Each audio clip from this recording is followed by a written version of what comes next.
Chào mừng các bạn trở lại với kênh. Với kinh nghiệm 10 năm lăn lộn cùng trái bóng tròn trên YouTube, hôm nay chúng ta sẽ cùng mổ xẻ sâu hơn về một nhân vật đặc biệt, người đã gây bão ở Manchester United và từng đưa Ajax lên một tầm cao mới, huấn luyện viên Erik ten Hag. Vào tháng 7 năm 2022, Erik ten Hag chính thức cập bến Old Trafford, đảm nhiệm vị trí thuyền trưởng của Manchester United. Trước đó, ông đã có một bản thành tích khủng cùng Ajax, bao gồm 2 chức vô địch Eredivisie, 2 cúp quốc gia Hà Lan và 1 siêu cúp Hà Lan, cùng nhiều lần tiến sâu ở Champions League. Sự xuất hiện của ông đã tạo ra một làn sóng chú ý cực lớn. Vậy điều gì đã khiến ban lãnh đạo Quỷ Đỏ ten Hag đến vậy? Video này, chúng ta sẽ cùng nhau phân tích chi tiết lối chơi và chiến thuật của ten Hag khi còn dẫn dắt Ajax. Ten Hag là một huấn luyện viên có triết lý kiểm soát bóng cực kỳ mạnh mẽ. Thực tế, trong suốt quãng thời gian cầm quân tại Eredivisie, các đội bóng của ông có tỷ lệ kiểm soát bóng đáng kinh ngạc, lên tới trung bình 62%. Điều này được thể hiện qua nhiều cấu trúc đội hình khác nhau, đôi khi là 4-2-3-1, đôi khi là sơ đồ kim cương ở trung tuyến. Tuy nhiên, sơ đồ phổ biến nhất trong các trận đấu của ông là 4-3-3. Hãy cùng bắt đầu phân tích từ giai đoạn triển khai bóng từ tuyến dưới. Trong việc triển khai tấn công từ phần sân nhà, Ajax dưới thời ten Hag có tiền đạo Sebastian Haller, một cầu thủ sở hữu thể hình tốt và khả năng không chiến xuất sắc. Nhờ vậy, đội bóng đôi khi có thể phất bóng dài trực tiếp lên tuyến trên từ những vị trí sâu. Tuy nhiên, đây tuyệt đối không phải là lựa chọn ưu tiên hàng đầu. Thay vào đó, các pha tấn công thường bắt đầu từ những đường chuyền ngắn, được thủ môn phát động. Điều này có được nhờ vị trí đứng khá rộng của các trung vệ, cùng với việc tiền vệ phòng ngự thường xuyên lùi sâu để tạo thêm lựa chọn nhận bóng ở trung lộ. Cách sắp xếp đội hình này khiến đối thủ rất khó thực hiện phản công nhanh. Bởi lẽ, nếu tiền đạo đối phương dâng cao gây áp lực lên trung vệ, đồng thời tiền vệ cũng phải theo sát áp sát, thì thủ môn của Ajax có cơ hội phất bóng dài qua đầu hàng.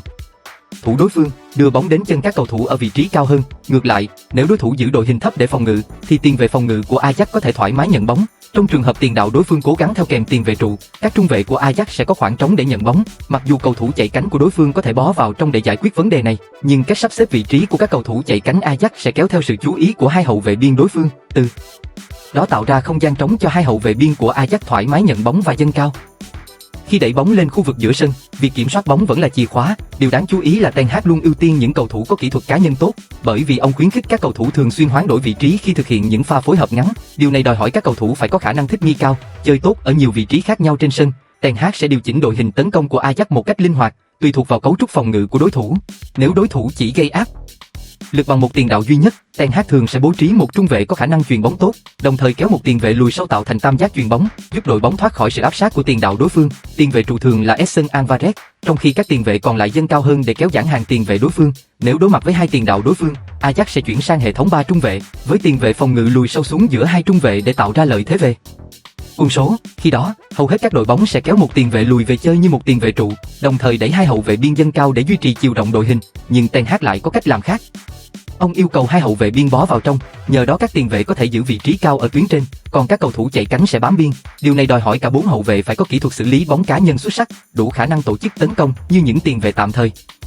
Với Dali Belay, điều này dễ dàng vì anh đã thể hiện xuất sắc ở vị trí hậu vệ trái. Nusay Mayao cũng làm rất tốt, nhưng phổ biến hơn cả là Alvarez sẽ giữ vị trí cao, Belay sẽ bó vào trong như một trung vệ lệch trái, đồng thời là người chuyền bóng chính. Mayao bó vào trung lộ để đá cặp với Alvarez thành một cặp tiền vệ trụ kép, trong khi hai tiền vệ phía trên sẽ chiếm lĩnh hai hành lang trong hoặc tạo thành một cấu trúc kim cương ở trung tuyến để duy trì lợi thế kiểm soát bóng ở khu vực trung lộ. Hành lang trái của Ajax thường là hướng tấn công chủ đạo, trung vệ sẽ chuyền bóng cho Belay, người sở hữu khả năng chuyền xuyên tuyến tuyệt vời để xé toạc hàng phòng ngự đối phương. Anh có thể dễ dàng đưa bóng đến chân tiền vệ trụ Alvarez, hoặc chuyền trực tiếp xuyên qua hàng tiền vệ đối phương đến các cầu thủ tuyến trên một cách hiệu quả. Ajax cực kỳ nguy hiểm ở khu vực 1/3 sân đối phương, với tỷ lệ hoạt động ở khu vực tấn công lên tới 38%, con số chỉ có Manchester City là đối thủ xứng tầm ở 5 giải đấu hàng đầu châu Âu thời điểm đó.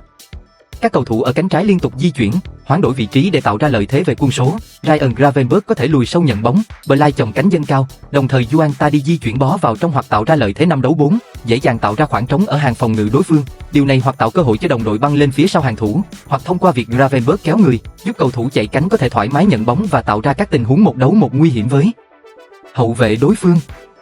Điều này có được nhờ việc ten Hag luôn nhấn mạnh chiều rộng đội hình trong chiến thuật tấn công, yêu cầu Anthony và Tadi bám sát đường biên, từ đó mở ra hai khoảng trống ở hành lang trong của đối phương.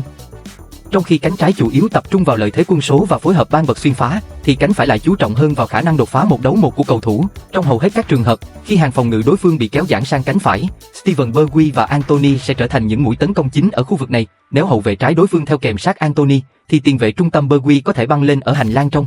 Nếu đối thủ lùi về theo kèm Bergwijn, điều đó sẽ tạo điều kiện cho Anthony tự do nhận bóng khi đối thủ lao vào gây áp lực lên Anthony. Đó chính là cơ hội 1-1 để anh sử dụng kỹ năng cá nhân, vượt qua hậu vệ và tung ra cú dứt điểm. Ajax cũng là đội bóng có số lần tạt bóng trung bình mỗi trận nhiều nhất ở giải vô địch quốc gia Hà Lan. Do đó họ cũng là một trong những đội ghi nhiều bàn thắng bằng đầu nhất giải đấu thời điểm đó. Về mặt phòng ngự, Ajax của Ten Hag vẫn cực kỳ quyết liệt, do khi tấn công, đội hình thường chuyển sang cấu trúc 3-2-5, họ đẩy rất nhiều quân số lên khu vực 1/3 sân đối phương. Vì vậy, ngay khi có sự chuyển giao quyền kiểm soát bóng, Ajax sẽ tận dụng lợi thế quân số tự nhiên ở tuyến trên để nhanh chóng vây ráp, cố gắng giành lại bóng ngay lập tức. Tuy nhiên, nhược điểm của lối đá pressing tầm cao này là hàng phòng ngự của đội bóng dâng quá cao. Nếu hàng thủ bị xuyên phá, điều đó có thể để lại rất nhiều khoảng trống nguy hiểm cho đối thủ khai thác. Do đó, việc sở hữu một thủ môn có khả năng phán đoán tốt, ra vào hợp lý và có thể nhanh chóng cắt những đường chuyền xuyên tuyến của đối thủ là điều cực kỳ quan trọng. Khi Ajax lùi sâu về phòng ngự ở phần sân nhà, họ không cố định với một cấu trúc 4-4-2 hay 4-1-4-1 cụ thể, mà sẽ thay đổi tùy thuộc vào cách tấn công của đối phương, khiến đối thủ rất khó tìm thấy khoảng trống để khai thác. Nhìn chung, ưu điểm chính trong chiến thuật của Ten Hag là đối thủ gần như không bao giờ có thể triển khai tấn công theo ý muốn của họ, và khi Ajax giành lại quyền kiểm soát bóng, điều đó đồng nghĩa với việc họ luôn có sẵn những cầu thủ để nhận bóng và chuẩn bị cho những pha tấn công về phía trước. Tất nhiên, lối phòng ngự này cũng có điểm yếu, bởi khi có một cầu thủ bị đối phương vượt qua, toàn bộ hệ thống phòng ngự có thể sụp đổ như hiệu ứng domino, tạo ra những khoảng trống lớn dễ dàng bị đối phương khai thác. Vậy, bạn nghĩ sao về phong cách chiến thuật của Erik ten Hag? Đâu là những ưu điểm và nhược điểm lớn nhất của ông ấy? Hãy để lại ý kiến của bạn ở phần bình luận phía dưới nhé!